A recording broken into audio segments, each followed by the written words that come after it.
Mr. Rod Kight. How are you? I'm well, JD. How are you doing today? Good, good. I just wanted to start out and have you tell people a little bit about yourself and who you are and what you do. Sure. My name is Rod Kite, and I'm a lawyer. I represent businesses in the cannabis industry throughout the United States and the world. And an enormous part of what we focus on are hemp-based businesses at all stages, from seed to sale, as they say. Oh, fantastic. How long have you been in hemp and or cannabis law? Almost a decade now. It's kind of hard to imagine things move so quickly, but it's been about 10 years. Before that, I represented businesses and actually did all sorts of different work, business litigation, bankruptcy. I did quite a bit of lawsuits, and you name it, I've probably done it in my practice of almost 25 years now. But I really enjoy the cannabis industry a lot.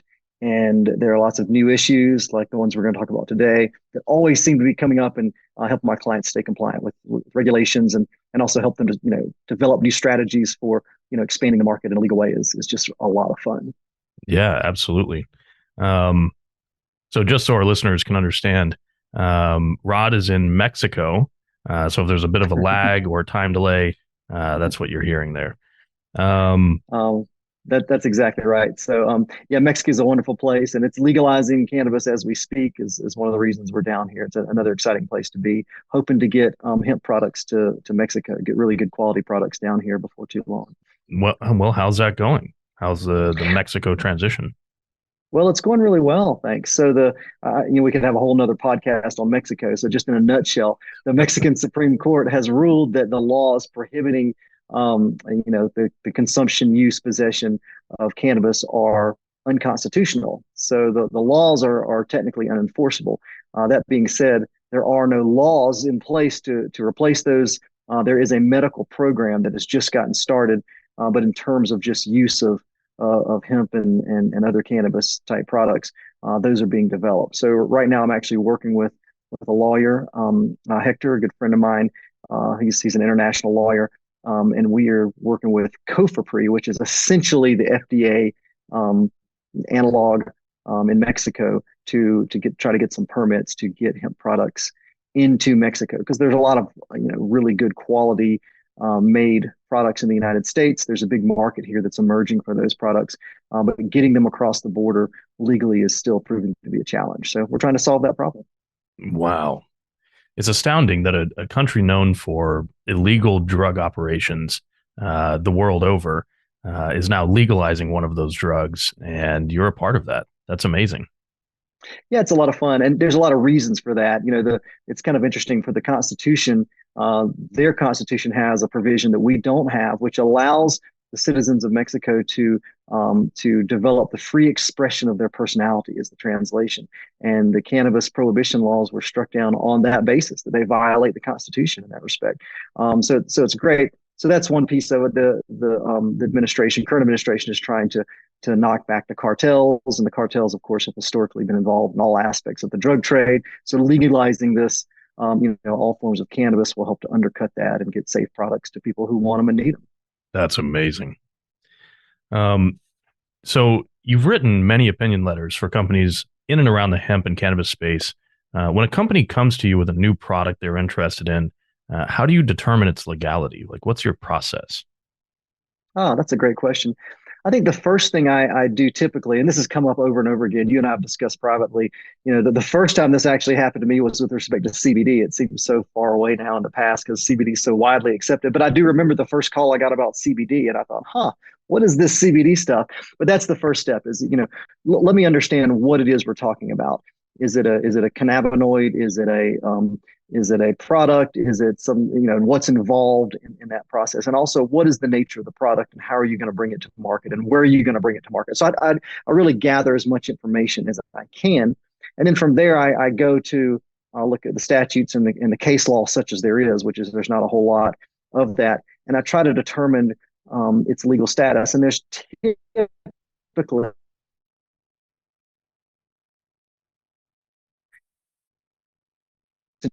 a crime to possess and or distribute. In other words, is the thing at issue, for example, a controlled substance under the controlled substances laws? If so, then that typically just stops the inquiry right there. Sorry, we can't distribute this as a controlled substance. But if not, then we move to part two is okay, what about other related laws? What about the Food, Drug, and Cosmetic Act is really big. And then what about state laws? And what would state laws say about this? And so we just kind of try to cover the bases. And that's, a lot of times I'll have clients will say, hey, what's the legality of this product? Or is this product legal? And it really is a what are you talking about? Is it an illegal drug? Or is it a violation to use it as a food ingredient? Or are you trying to ship it over state lines or over national boundaries? So tell me a little bit more so we can talk about the legal status with respect to specifically what you're trying to do. Yeah, I've noticed in my work in state by state legislative efforts, every state law is different. Now they all have a kind of a controlled substance act, but each one is slightly different. And then the powers bestowed to their attorney generals are slightly different. And the legislature's, kind of appetite to work on those laws is definitely different state by state. With products like CBD, at least initially, I'm sure you ran into multiple states where, you had to comb through tons and tons of literature around it to try and figure out, is it legal in California versus Florida versus New York? I mean, it must have been quite the undertaking. It was and continues to be quite the undertaking because, we could again have a whole nother podcast about that. But, you have a couple of different layers. You have, in our law, we have a federal system where there's the federal government and there's the states, and they are each sovereign. And typically, but not always, federal laws will preempt, they'll override contrary state laws, but not always. And in this area of law, there's a lot of open questions about how far a state can go to restrict or prohibit different types of activities within the states as allowed. What if a state allows something that the feds don't? And so that's big, but then also just teasing apart, what the state laws say and what maybe an attorney general says, and is that compliant with what the state's laws actually say? So yeah, there's quite a bit of digging around and analyzing and interpreting. Yeah, it's amazing. You have penned some of the most influential opinion letters in this industry. Did you have a sense back in 2018 that the hemp industry would continue to evolve and innovate, or at least a hope that it would? I think by 2018, I had a sense that it would continue to evolve. I'm sorry, I hope you can hear me. We've got the church bells of ringing in the background. It's a wonderful thing to have as part of your day, but it also interrupts Zoom calls sometimes. So yeah, I think we had the 2014 Farm Bill, which allowed industrial hemp, and the CBD industry really sort of emerged from the 2014 Farm Bill. So by the time the 2018 Farm Bill was signed, which was actually literally the very end of 2018, we had several years of hemp and CBD, and it was very clear to me that the industry was going to continue to be this innovator within the cannabis industry. And in fact, it's just one of the industries in the world that is at the forefront of innovation generally. Yeah, absolutely. Some might say it's on the cutting edge. It's always on the cutting edge. That's right. I think just what interests me personally is what got you into cannabis and hemp law originally? Yeah, sure. So I had cancer about, gosh, it's been over 10 years ago now. And I used chemotherapy, and I had certainly had experience with cannabis in the past, but I had heard that cannabis could be used medically. And frankly, it's not that I didn't, buy into that, but I certainly wasn't, I didn't know if that was real or not. And so one night when I was really having a tough day after chemotherapy session, I just tried smoking some cannabis on a lark. Really, I thought there's nothing to lose. I feel terrible. I can't eat. I can't sleep. And I really didn't expect anything. But it was really remarkable, the shift that happened. I was able to sleep. My pain was reduced. My nausea was reduced. I had an appetite. So I started using cannabis throughout chemotherapy, and it helped immensely. And at that point, I thought, wait a second, this is real. I really, I believed in the rights of people to possess and cannabis sort of in a civil rights perspective, but not from a medicinal perspective. So I did a lot of research, and I thought I want to be a part of this. And from there, I expanded my practice and ultimately moved completely into the hemp and cannabis industry. With respect to hemp, which is a lot of what we do, it came about through the 2014 Farm Bill and CBD. I opened up shop, so to speak, as a cannabis lawyer, and that was at a point when on the West Coast there were marijuana dispensaries and grows that were being opened up. And as I was kind of trying to figure out my place there, I got the call about CBD, and someone said, "Well, what is this CBD stuff, and is it legal?" And that sent me down a rabbit hole, and it was just very fortunate timing in that a lot of other attorneys, most other attorneys in the cannabis industry, and there weren't a lot of us at the time, were focused on those very specific issues of getting a license in a certain county for a grow or for a dispensary in California or Colorado. Whereas not a lot of attorneys were actually focused on the hemp and CBD side of things. So I sort of took that and ran with it. And here we are years later, still talking about hemp and how much the industry's expanded. Yeah. I hear all the time people referencing Rod Kight in the hemp industry. They say, "Man, I saw this article from this attorney, Rod Kight," and I'm like, "Oh, Rod, yeah, I know Rod." Well, thanks for passing that Astonishing. along. Well, I feel like it's there's a lot of misinformation out there. There always has been, and I feel like it's important to get good information out there. And I'm an advocate for the industry, so if there's a good, helpful interpretation of the law or a misunderstanding that's going on out there, I want to correct it, and I want to make sure it gets out there to people. So I'm glad to hear that people read and take my stuff seriously. That's amazing. Um, so, what are your thoughts on THCA broadly, and more specifically, THCA flower?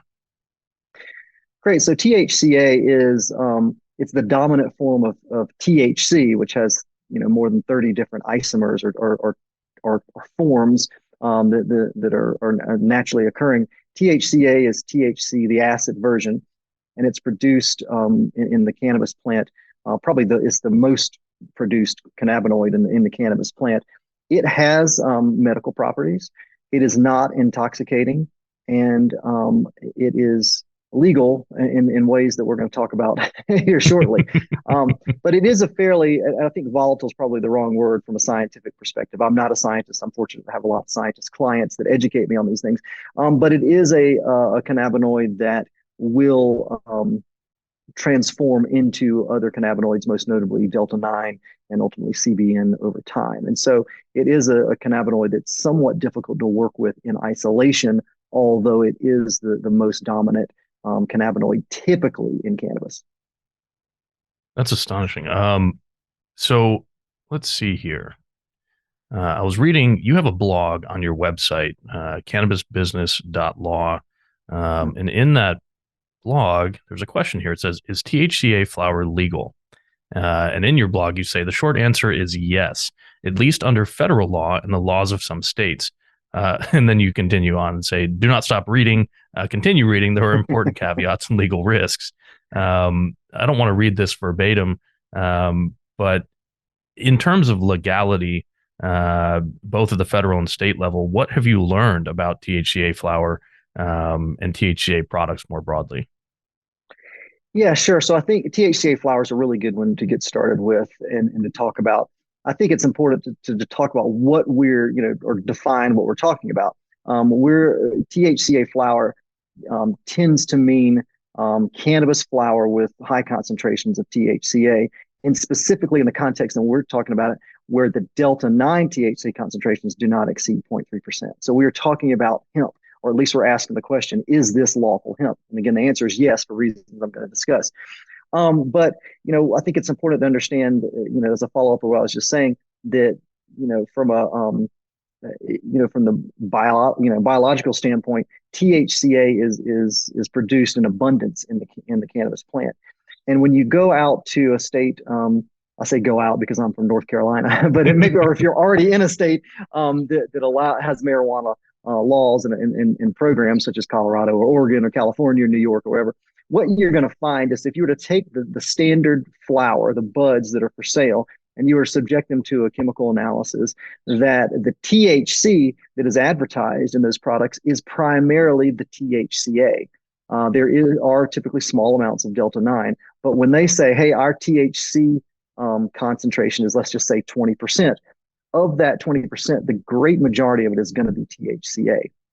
And then you take that flower, THCA decarboxylates under certain conditions, heat being one of them, and converts to Delta 9.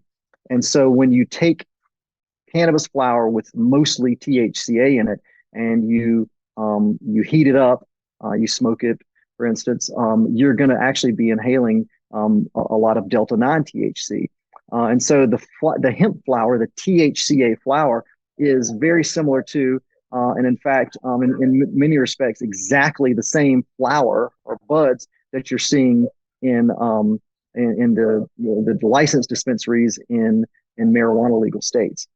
So then the question becomes, well, okay, well, is this legal? And people, I think their knee jerk reaction is, no, this is not legal at all. This is the same stuff you're getting in the dispensaries. But just because of the way the Farm Bill is written, it is legal, and it's very simple actually from a legal standpoint. The hemp, which is legal, it's not a controlled substance, is defined as the plant cannabis sativa and all of its parts with no more than 0.3% Delta 9 THC by dry weight. And so as long as the flower has no more than 0.3% Delta 9 by dry weight, it is considered legal hemp. Now I'll stop there for a second. I'm happy to go on, but there's a lot of follow-up questions that people immediately pepper me with when I start talking about this. But Of course. I'm happy to stop in case you want to jump in with a question, or I can continue on. Well, I think the maybe one of the most common questions you get would be, where does the USDA and the DEA, what are their stances on THCA flower, to the best of your knowledge? Well, that's exactly the follow up and where I was going. So the first response that I immediately get is, wait a second, the law requires a total THC analysis, and total THC means the sum of Delta 9 and 0.87% of the THCA. And I won't get into the science and the math of that, but it has to do with molecular weight and the fact that THCA does decarboxylate under certain conditions into Delta 9. And it's true that the USDA has a rule, a lawfully enacted rule that says in order to grow hemp, before you can harvest that hemp, you have to test your cannabis plants, and if they test no more than 0.3% total THC, then you may harvest them. And if they do not, well, there's just you can't harvest them, and there's certain things that you can or may not be able to do with them. But in any event, in order to harvest a plant, it has to be no more than 0.3% total THC. Now, once that plant has been harvested, the USDA no longer has jurisdiction over it. So just for let me listeners, stop. yeah. So let me close this window. I hear a dog barking real fast. I apologize. Sure. Hold I'll second. talk in your ear while you're doing that. Okay, great. So just for our listeners, effectively, if you went to a hemp farm and you see hemp in the ground, the USDA has the full authority to regulate that plant as it sits in the ground. Now, the second you cut that plant down and maybe hang it from a drying rack, you've got it in a drying barn, whatever it is you do after that plant is cut down, is technically then regulated or not regulated, sorry, by the USDA at all, and would just be, legal hemp stock or legal hemp plant material just hanging in a barn. And so it's from the harvest point forward where THCA flower then could be cured in a particular way to make it higher in THCA. I think we briefly discussed that before this podcast. Is that, to your understanding? Now, I'm not a farmer or a scientist, but to your understanding, after the plant is cut down, there are some things you can do to kind of increase the THCA content. Yeah, I see. Maybe not increase the THCA content, but let's sort of back up a little bit. And just because I'm a lawyer, I'm going to get wonky for 1 second. The USDA the USDA regulates hemp cultivation in the United States. And what it has allowed states to do is, if they want to regulate hemp production, they may submit a plan to the USDA. And if the USDA approves that plan, then the state should regulate it, not the USDA. If a state plan is not approved, or a state such as my home state of North Carolina just doesn't submit a plan, then it's the USDA that regulates directly. And so that's not really pertinent to the greater thing, but I wanted to be clear that under certain states, if you're growing hemp, you are subject to state control, not USDA. But ultimately, it's the USDA, because the USDA is who approves the plans that the states put out there. Okay, so to back up to your question, so you've got a hemp farm. indoor, outdoor, greenhouse, whatever, and you're licensed under state or USDA to do this, before you can harvest them, the USDA or a state representative has to come out and test those plants. And they typically test from the top 1/3 of the plant up. So we're talking about stalks, stems, fan leaves, and that type of thing. Also, the bud. They take that, they grind it up, and again, I'm way overgeneralizing, and they subject it to a test. If it's no more than 0.3% total THC, then say, great, you can now harvest your field. You do that, boom. At that point, the USDA's jurisdiction it concludes. And I know this not just because of the law and the regulations, but I've actually asked Bill Richmond, the head of the USDA's hemp department, who's done a fantastic job, by the way, this question point blank. And it was in a little bit of a different context. This was in the context of hemp extract. But I said, what about post-harvest hemp and the extracts that come from it? And he said to me, and this was in a conference, I asked him, he said, the USDA's regulation stops at that point. And there's the question as to whose regulation steps in, and that's a different question altogether. But the USDA stops. And so at that point, you have hemp material in your barn, your drying or whatever. And the only thing that controls, other than state laws, and we'll talk about it later, under the federal level, is the Farm Bill. And what does the Farm Bill say?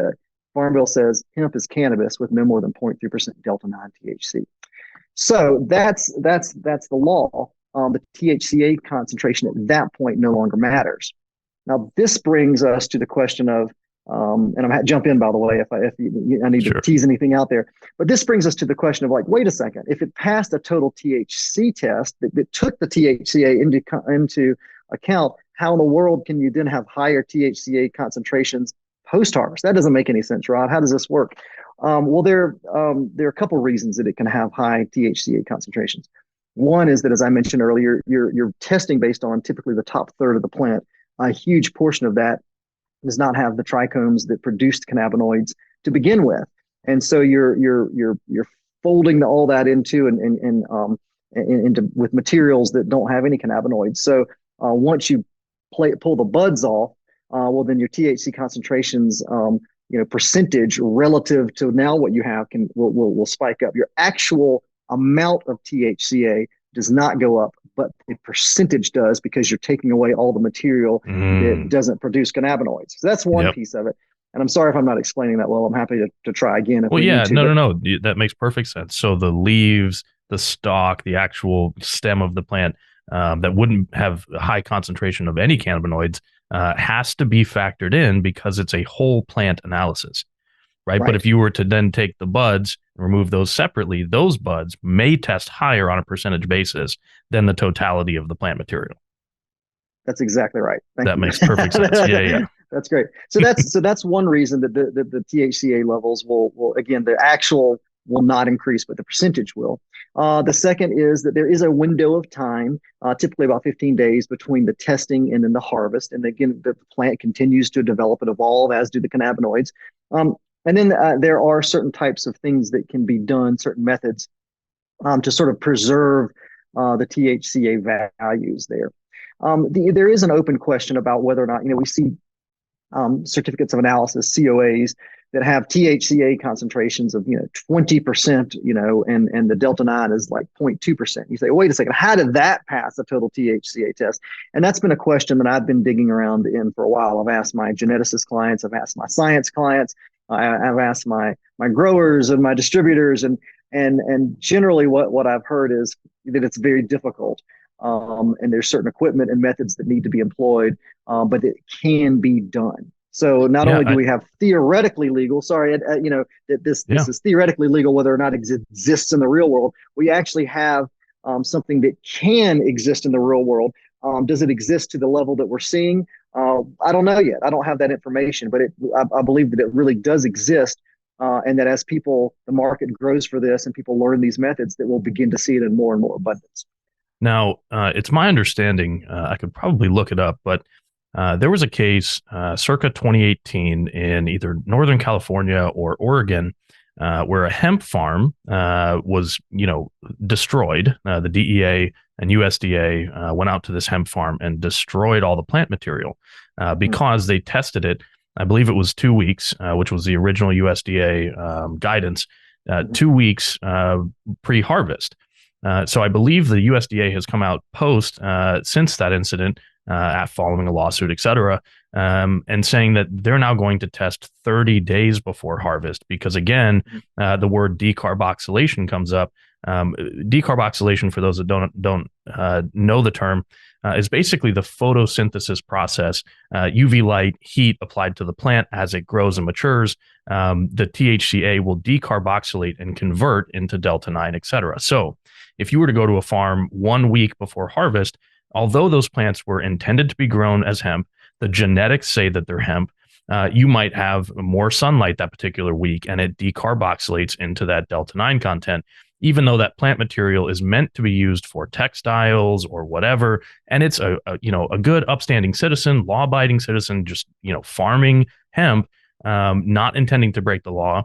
It's just the natural process of the plant being grown that it will eventually go over that limit. So the USDA, I believe, put out guidance saying they're going to test at the 30-day mark pre-harvest. So then you have a whole nother month where you could focus on, or how do I say this?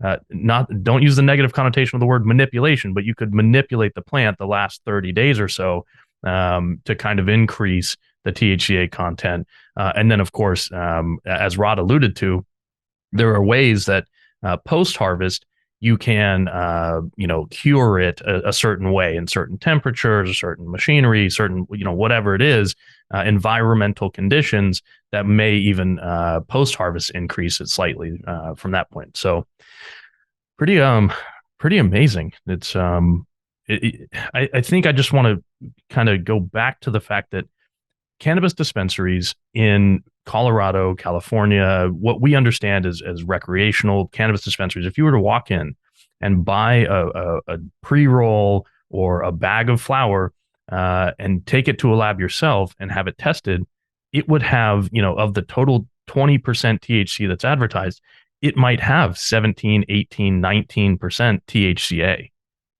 It actually may be what we call hemp. It Yeah. actually may qualify as legal hemp, because even ones that don't qualify as hemp, the delta 9 concentrations are often 1-2% at the most, but very often it's below that 0.3% that I we mean, call hemp.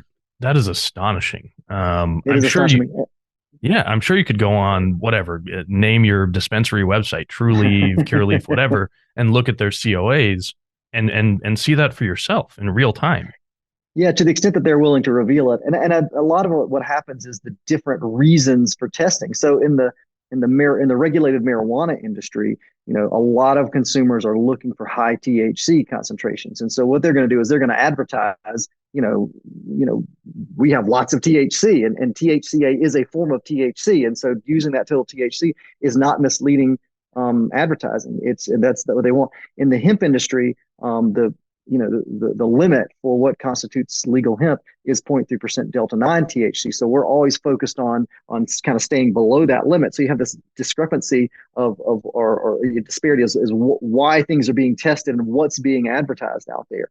But by and large, this THCA flower that we're seeing now in the hemp world that qualifies as lawful hemp, is very similar to, if not exactly the same as the flower we're seeing in marijuana dispensaries. That's I astonishing. want to make one more legal point, and that Sure. is we talk about the USDA, we've been talking about the Farm Bill. I think it's important to note that the DEA has been very clear on multiple occasions, including in letters and rules, that it takes the Farm Bill very, very literally. It doesn't really care how the plant was grown, where it was grown, whether it was grown by a licensed producer or not. Certainly, if someone is growing cannabis without a license from a state or from hemp license, maybe during that process the DEA may care and come in and bust them. But we're talking about harvested cannabis materials. So Hmm. whatever happened in the past has happened, good, bad, or otherwise.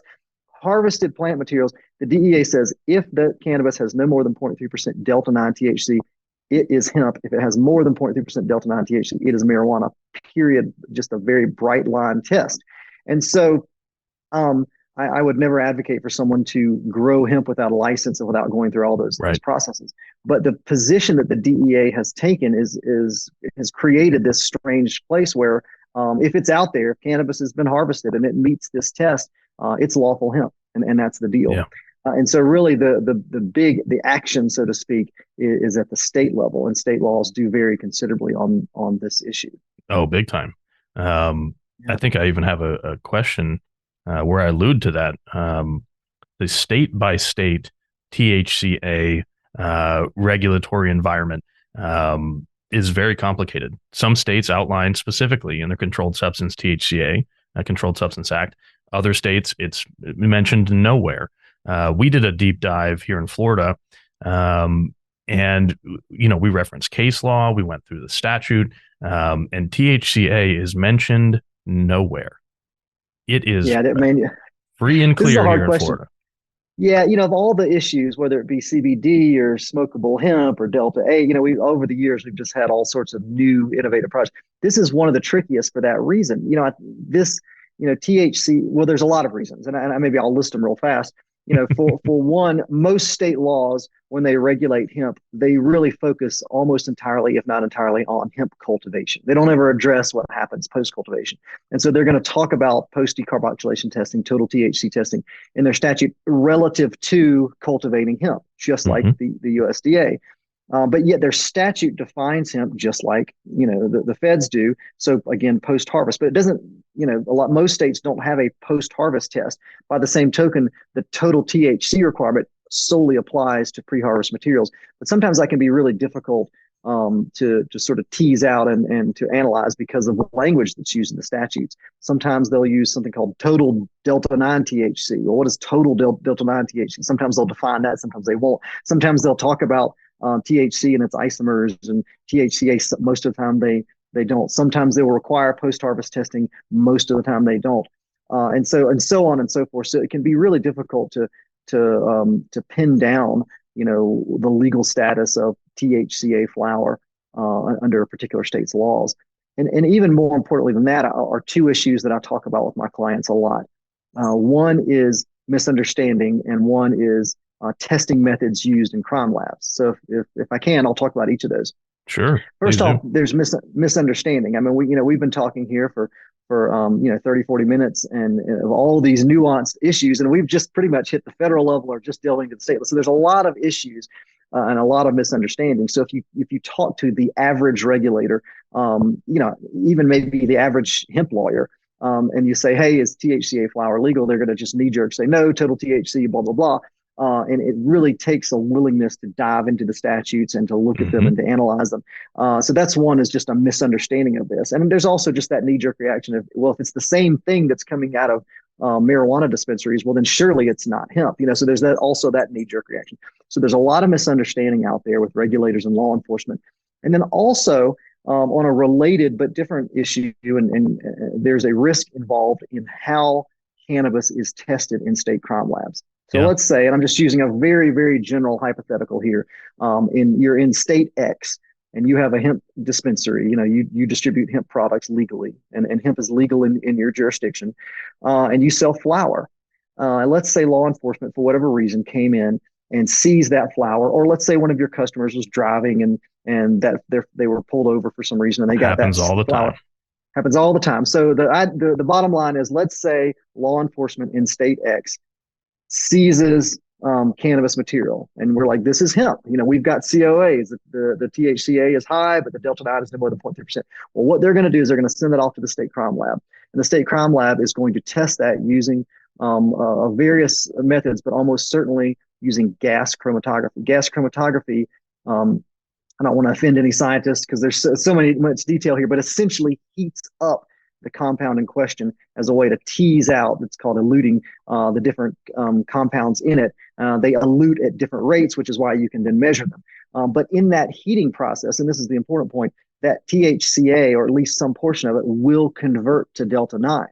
And so that hemp product gets put into the crime lab that transforms it into a marijuana product, and the lab results come out saying, "Oh, nope, sorry, yeah, Delta 9, we agree with you. Delta 9 is in fact the standard, but your Delta 9 levels are 15%. So this is clearly marijuana."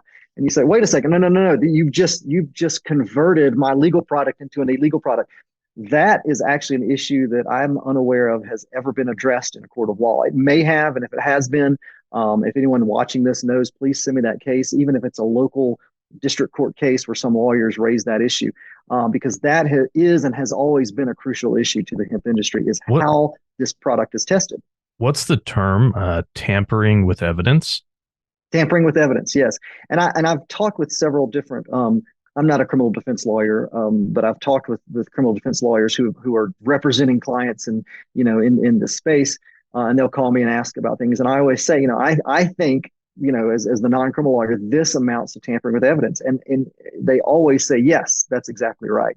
Wow. But there are risks with THCA. To back up, there's the misunderstanding piece. There's also this issue of how it's tested. And so I tell clients, it's important to understand this and to be prepared, because these can be complicated issues. We here in hemp land and in cannabis land, we understand decarboxylation, we understand the Farm Bill, we understand the difference between THCA and Delta 9 and all these things.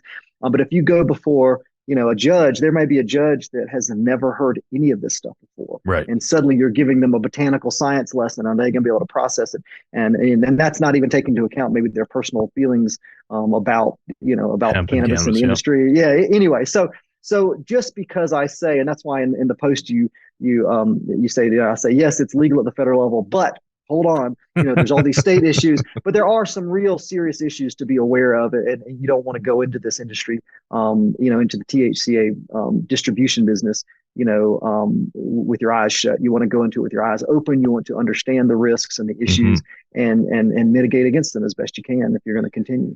I think next week's podcast, I want to follow up, and I'll find I've got a bunch of contacts that are farmers. And they have great friends who are PhDs and lab techs and chemists, et cetera. And we'll bring, one of these farmers that is growing THCA flower onto the podcast to discuss the growing process, the post-harvest process, what that looks like. And then, Rod, this in the last few months, the number of companies who have been calling me asking about THCA flower is just going through the roof. I mean, in the last week or two, I think I've had 5 or 6 companies call me and say, hey, what do you think about THCA flower? And that's why, honestly, we did the deep dive in Florida. I mean, I brought in one of my admin attorneys and we went through the statute, the case law, et cetera, and spent hours digging on it. It's complicated, like you said, and you really have to do your research, really on a state by state level. If we understand broadly that the federal, guidance is legal, et cetera, it's fine.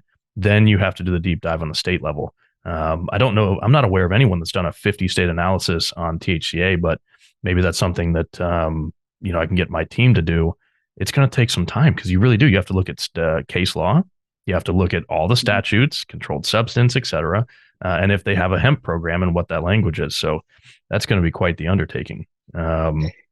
It will. It's kind of funny. So we're the same way, and this is again how issues and products in hempland emerge. I'll get one call, and then a few days later I'll get 2 calls, and then 2 weeks later I'll get 5 calls a day, and then it's just so we're overwhelmed with that.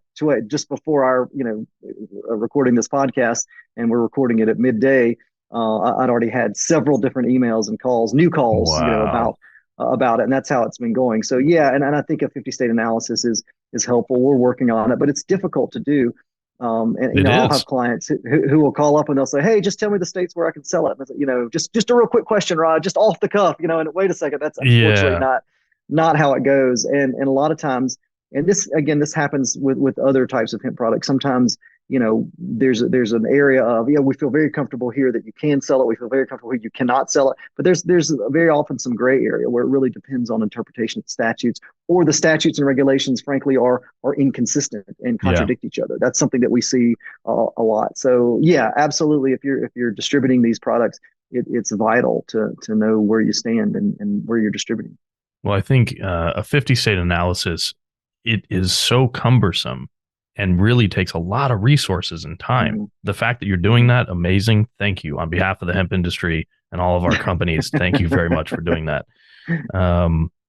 So as an advocate, I hear often how little science has been done on these products from our opposition. But Delta 8, for example, was first discovered in the early parts of last century and was even researched by pharmaceutical companies as a preferred alternative to Delta 9 because it was more stable. Our association has spoken to many scientists, PhDs, and the like, and many are working on more rigorous modern studies of these cannabinoids. From your perspective as an attorney and working with some of the largest brands in the world, how do you feel about the current state of cannabinoid consumption in the US and how science plays a part in researching the potential benefits of these products? Wow, I think that's a great question. So just as a I'm a huge believer in all cannabis and cannabinoids and the benefits. Everything from helping with tractable and very difficult diseases, all the way up to just helping to relax and ease your mind a little bit. So I'm a huge believer in all cannabinoids. And one thing that I really appreciate about the hemp industry is because of the way it's evolved. The hemp industry has been the side of the industry that has really been the innovators on cannabinoids. We're talking today about THCA, but think about it. Like you mentioned, Delta 8. I've had lots of calls and client opinion letters about CBG and CBN and then there's THCO and just CBC, and it just goes on and on. Not to mention the terpenes. And so I think that innovation is happening, and it's been happening largely because of the hemp industry. And to the extent it's happened on the marijuana side of the industry, I think it's been frankly in response to the hemp industry. I think for a while CBD was actually kind of like, oh, well, that's hemp. Yeah, let them do their thing over there. And suddenly CBD became so popular that then marijuana companies started saying, wait a second, we want to get in on this as well. Mm-hmm. And we're seeing that happen. And you referenced the opposition, and I think I'll just make it plain.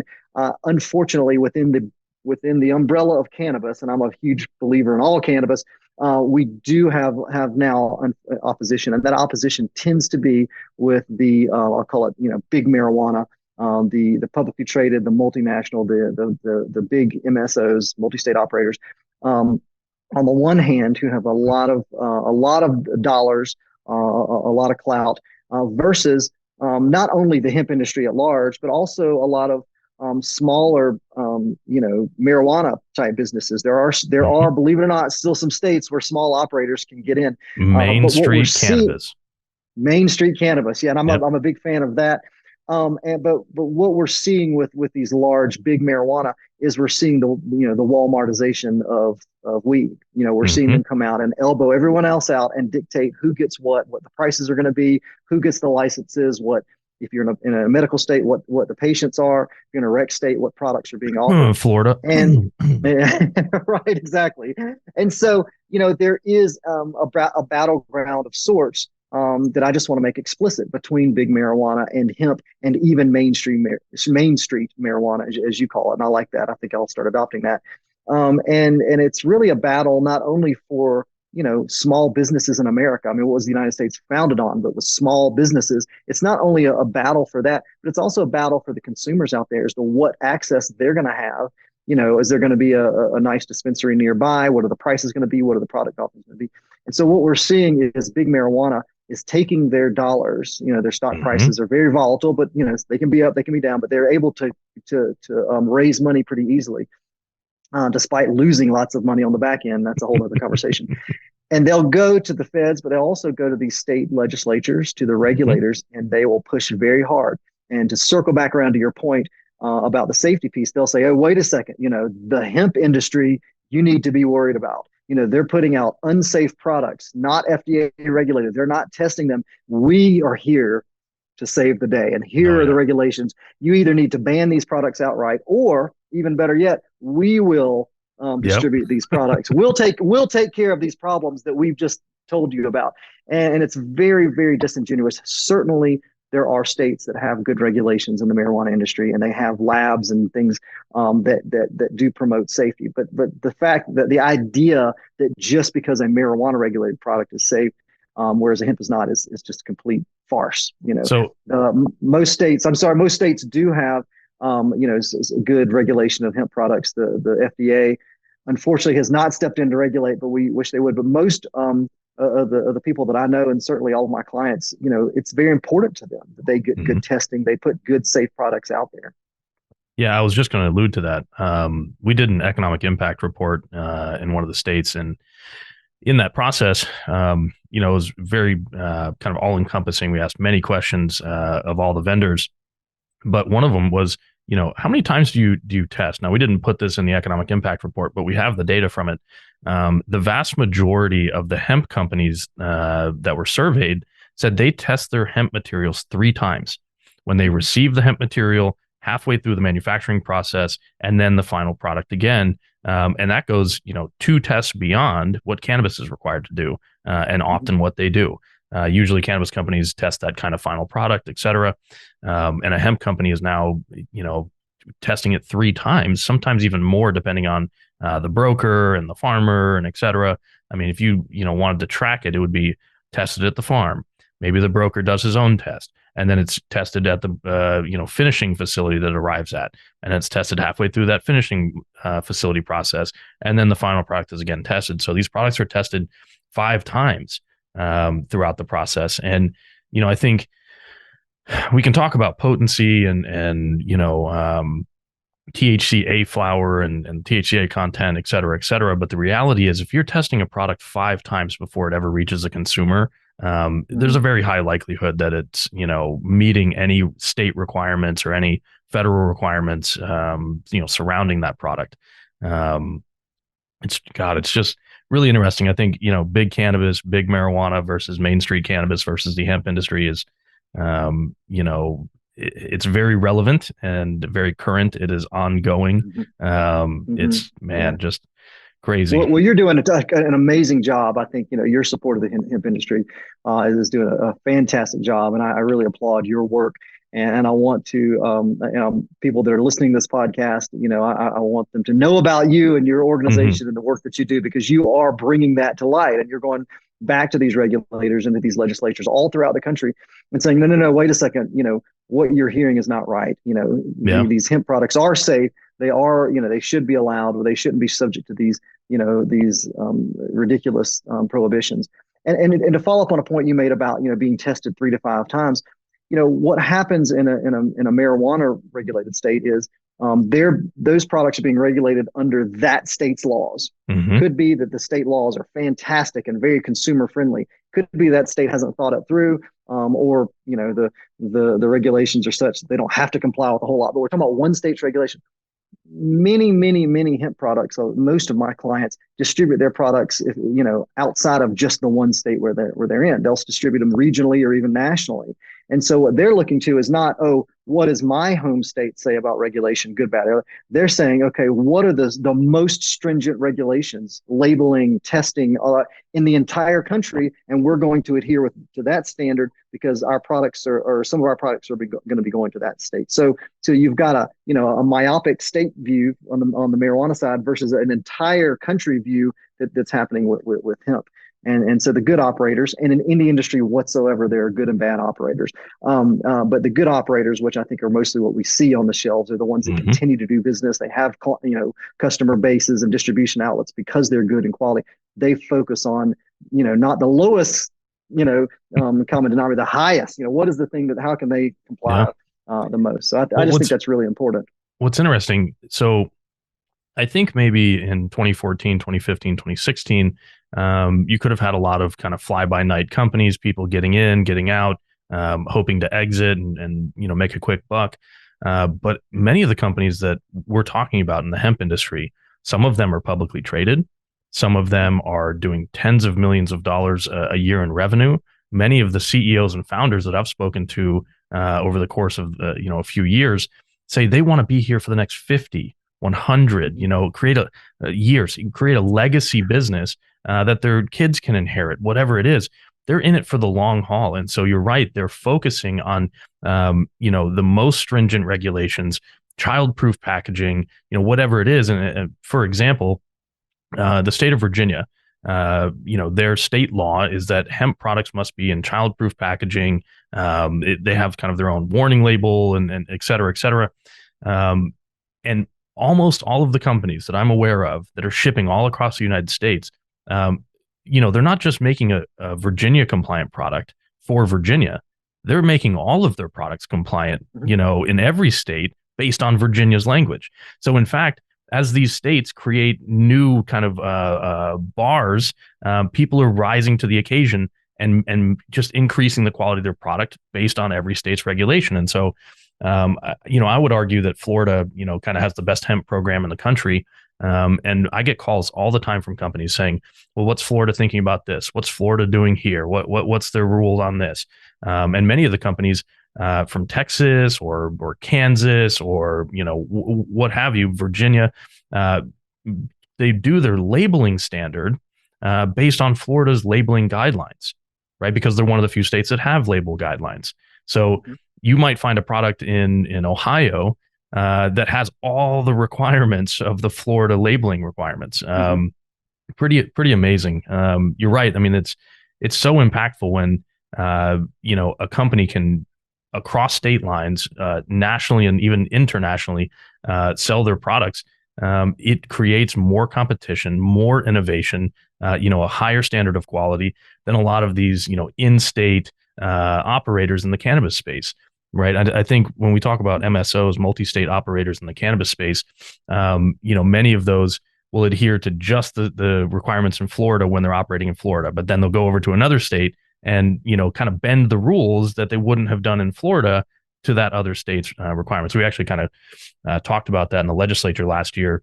One company was saying, "Oh, well, this hemp company does this one thing, blah blah blah blah blah," and it come to find out in the other state, in another state that they operated in, that cannabis company was doing the exact same thing, Mhm. right? Yeah, They were it's using, very disingenuous. I've seen that yeah, over and over and over again. Yeah, it's these unbelievable. products are unsafe. They're not doing the right thing, and they're doing the thing. They were doing the exact same thing in a different state. Delta 8, Delta 8 is dangerous. Absolutely. Look at what the blah, blah, blah. Oh, by the way, we should be the ones to sell it. That's it's Mm-hmm. terrible.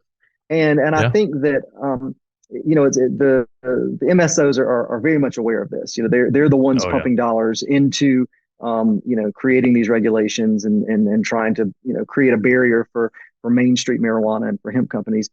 I think unfortunately, as at least as of us talking today, I don't know that a large portion of the hemp industry is aware that Right. these battle lines are being drawn. But it's going to be vitally important because almost certainly we're going to get a new federal farm bill in 2023, Yeah. and so the beginnings there's already been. I don't know if they've had actual hearings yet, but I think some have been scheduled.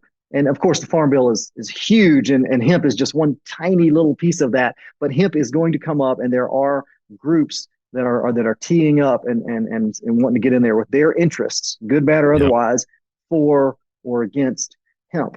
And unfortunately, there are organizations out there that purport to be pro hemp that are not.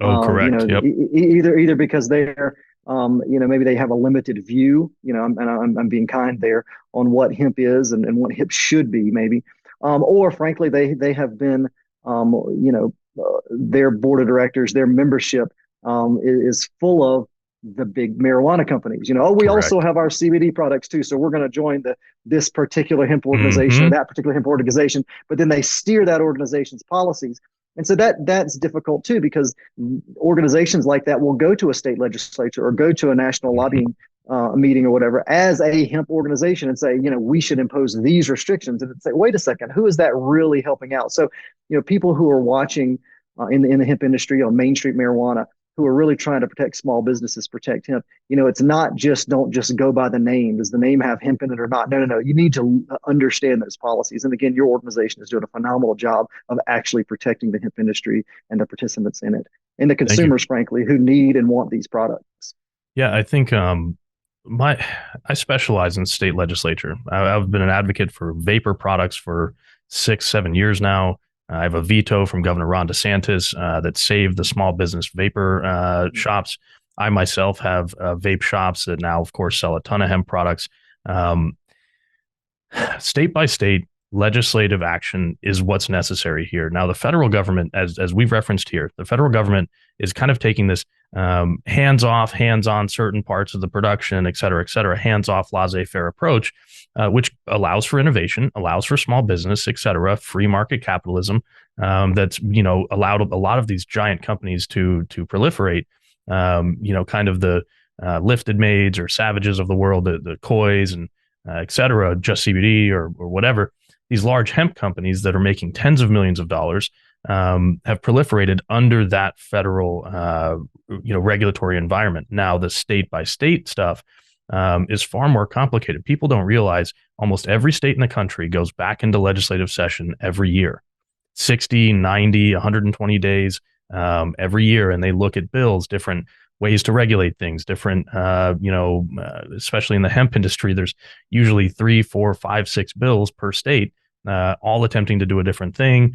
And so luckily I'm young enough, I've got enough energy. I can travel around to these states in session and really advocate for the industry and kind of use my expertise to make sure we save it. It was crazy. I think last year we killed some 20 or 25 different legislative initiatives, different bills or amendments across the country. In Florida, there was some. In Georgia, Tennessee, there was a ban bill that, with lots of hard work was flipped into a regulatory bill. It's been crazy. But I think one thing we talk about a lot is, if we can get as many states as possible to adhere to similar regulations, right? These international and national operators will do just that. They'll adhere to the most strict guidelines and try to implement every single little thing from all the states and then be able to operate in all 50 states. I think that's the focus is if we can get as many states as possible to adhere to similar guidelines and have similar regulations, that interstate commerce won't be dramatically affected versus if we allow it, multiple states banning the product or incredibly strict regulations. I think in Louisiana, they don't allow smokable hemp flower, but they do allow edibles with an 8 milligram per serving limit. And then the same thing in Minnesota, 5 milligrams per serving, 50 milligrams per package. These are, in stark contrast to the other 35, 45 states that are, looking at regulations, et cetera. So a lot of those companies then they do have to create state specific products for those one or two states that are doing that. So anyways, I just wanted to touch on that, but real quick. So talking about your home state, where do you see the next couple of legislative sessions taking the hemp plant in North Carolina? Well, North Carolina has been a really good hemp state. Right now where we stand, we have some new legislation that was enacted over the summer. Thanks a lot, by the way, for your help. You and I chatted a lot during those sessions. And North Carolina is one of the most progressive states when it comes to hemp and hemp products. As far as where North Carolina is going to go, it's hard to say. We've got a medical marijuana bill. It's a terrible one. I think it would be, if it was enacted, it'd be probably the worst program in the country. Wow. For a lot of reasons. A lot of the same reasons we're talking about it. It's dominated by big marijuana, trying to limit access, it's just an ROI play, return on investment. Here's what we can come in and we can take over. And so what I'm hopeful is that bill will be killed, and we need medical and frankly personal use, recreational in North Carolina, but we need it to work proactively with the existing cannabis industry, which is there, which is the hemp industry. So one of the things that North Carolina has going for it is that right now there are no regulations regarding hemp and hemp products, and so that's allowed for a lot of you can get almost any North Carolina when it comes to hemp. I'm not here to say rules are bad. I mean, that would be ridiculous. It is really important to have regulations for safety, for access, and everything else. And I think that North Carolina, just like every other state, needs reasonable regulations to promote safety and quality and competition and social equity and all those types of things. And so I am a proponent of that, and I hope that North Carolina will enact laws and regulations that will promote those things, continue to promote the hemp industry, while also allowing the marijuana industry, the Main Street players, to come in and expand that access. I think it's absurd that the words common sense regulation immediately have a negative connotation, right? Right. Common sense this, common sense that. But the reality of the situation is this industry needs, some very basic, kind of guidelines, testing, making sure there's no heavy metals, et cetera. No sales to children, no marketing to children, some very basic things that won't strangle the industry. But aside from that, right? Consumer safety, marketing guidelines, don't market to children. Definitely maybe some childproof packaging, some pretty basic warning labels. But aside from that, if you take it too much further, you are going to strangle the industry because, in the last decade or so, the hemp industry is just getting off the ground, right? I Mhm. know it seems crazy because we see Delta 8 everywhere. It's this $5 to $10 billion industry. We think it's big, but it's just starting. It's in the beginning. It's in its infancy, right? It would be one thing to say, oh, the Industrial Revolution, 5 years in was this multi-billion-dollar operation. Yeah, sure, fine, but it proliferated, and look what it turned into, right? I Yeah. mean, look at what we're doing here, and I think that many people, understanding the dangers of alcohol, the dangers of the illegal drug trade, fentanyl, et cetera. That's one of my big talking points is fentanyl killed 108,000 people. Well, drug overdoses killed 108,000 people last year in the United States. But driven by the conductor of that train was fentanyl. And in the United States last year, 100,000 people died from alcohol, right? I don't know about you, Rod, but when I use hemp products or cannabis products, I'm not fearing for my life. It's generally understood as relatively safe in most use cases. I think that it's just absurd that if we take the regulations too far, we say, oh, this is this dangerous product, be careful. We got to do all this extra stuff that can strangle the industry, and just hand over the industry to a few select individuals. We're doing a major disservice to not only the consumers, but all the small businesses in the United States that could partake in this. I think it's been referenced many times over the last few decades, but the green rush, the new gold rush, et cetera. Um, yeah, so pretty awesome. Just in closing, I have one more thing to say. Rod, you are a steadfast advocate for hemp and cannabis, and you have been a great help in both the public and private sector. I just want to thank you personally for taking the time to speak with me today and all your good hard work across the country. Oh, well, I really appreciate that. Thanks, JD. And the feeling is mutual. You've done an amazing job with your advocacy work and taking care of my clients and other people's clients and just the industry at large. So I'm really happy to be here today. So thanks for having me. Fantastic. Thanks, Rod. If you want to check out Rod's website is cannabisness dot law. So CANNA business dot law. He's got a blog on there, a ton of really good information. Please go check out Kight Law and read their interesting blog posts. In fact, the THCA one is going to cover a lot of what we just talked about, and maybe even go a little bit more into detail. So, Rod, again, thank you for your time today, and we'll see you again soon. Thanks, JD. Fantastic.